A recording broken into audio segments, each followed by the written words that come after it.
Hey, what's up guys? Welcome to my YouTube channel. My name is Victor and I help people navigate their spiritual awakening process. And today's video is going to talk about how you can let go of old friends, outdated relationships without hurting their feelings.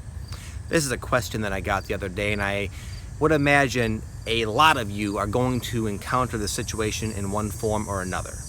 And to get all the cards on the table, this video isn't really going to tell you how you can accomplish that. That's because the question is similar to saying, how can I break up with this girl without hurting her feelings? You could lie to her and say, well, it's just me.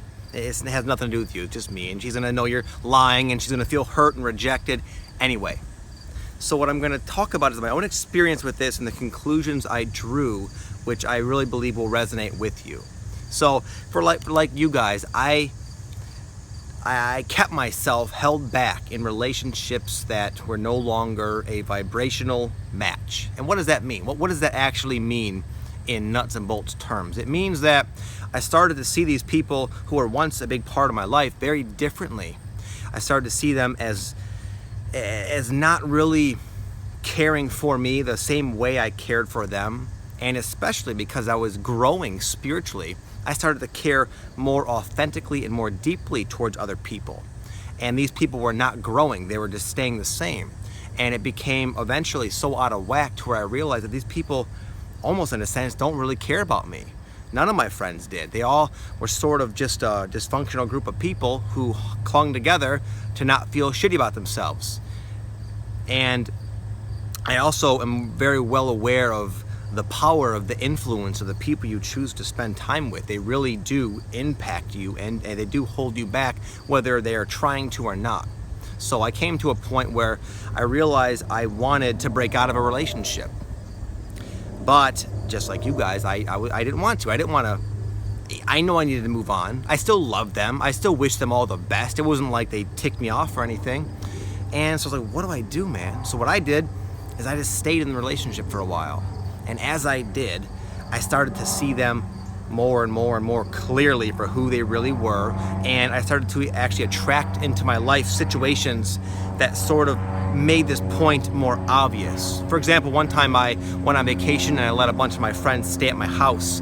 And, I said they could have a couple of drinks and, have a few people over, but they drank all of my, I had a full bar almost. They drank all of my alcohol.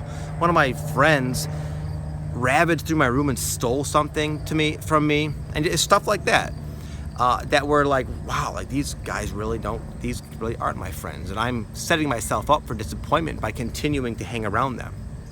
So what happened was, as this happened simultaneously, I just kept on growing. I kept on becoming more and more of my true self, and eventually I reached what I call the deservability or the worthiness threshold, where I came to a point where it didn't really matter whether their feelings were hurt or not. I needed to move on for myself. Not so much that not only did I need to move on, I felt worthy of having better friends. I knew I deserved friends that would treat me with more of a state of equality and reciprocate the way I was with them. And then it was just like, I just stopped coming around. And I imagine a lot of them have their gossip and they say, oh wow, Vic's too good for us now. He's the spiritual guy now. They're gonna have their opinions, and I can't control that. I can't control the reactions of these people, but what I can control is my life, and I deserve to control my life, and so do you. I allowed guilt to keep me in a relationship far longer than necessary, and the results just got more out of hand. And another funny thing you'll probably realize is that the longer you hang around and cling to people that don't really belong in your life, they're gonna stop liking you. They're gonna start to see you differently. And they might not want to admit it to themselves, but they're gonna secretly not really like being around you either, because you're gonna make them feel really crummy about themselves. They're gonna see you as way overly positive, almost annoyingly positive, annoyingly optimistic, Mr. Always cup half full kind of guy. And because they wanna, again, what's the cliche? Not birds of a feather flock together. Something like that. You get the idea. So I would say you just walk your path, and I predict eventually you're going to come to a point where you realize that it doesn't matter. You just be creative. Just come up with something reasonable. You don't have to tell them that you're ascending and you can't be with them. You don't have to call them out on other faults that they're not even aware of. You just stop going around them. Somehow be creative and just break out. Just stop coming around and they'll stop calling. It's as simple as that. And they're going to react the way they're going to react, and that's on them.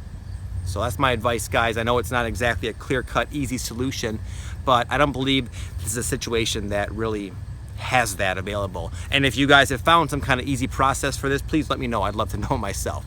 Anyway, thank you guys. Have a great day. I'll talk to you next time. Peace.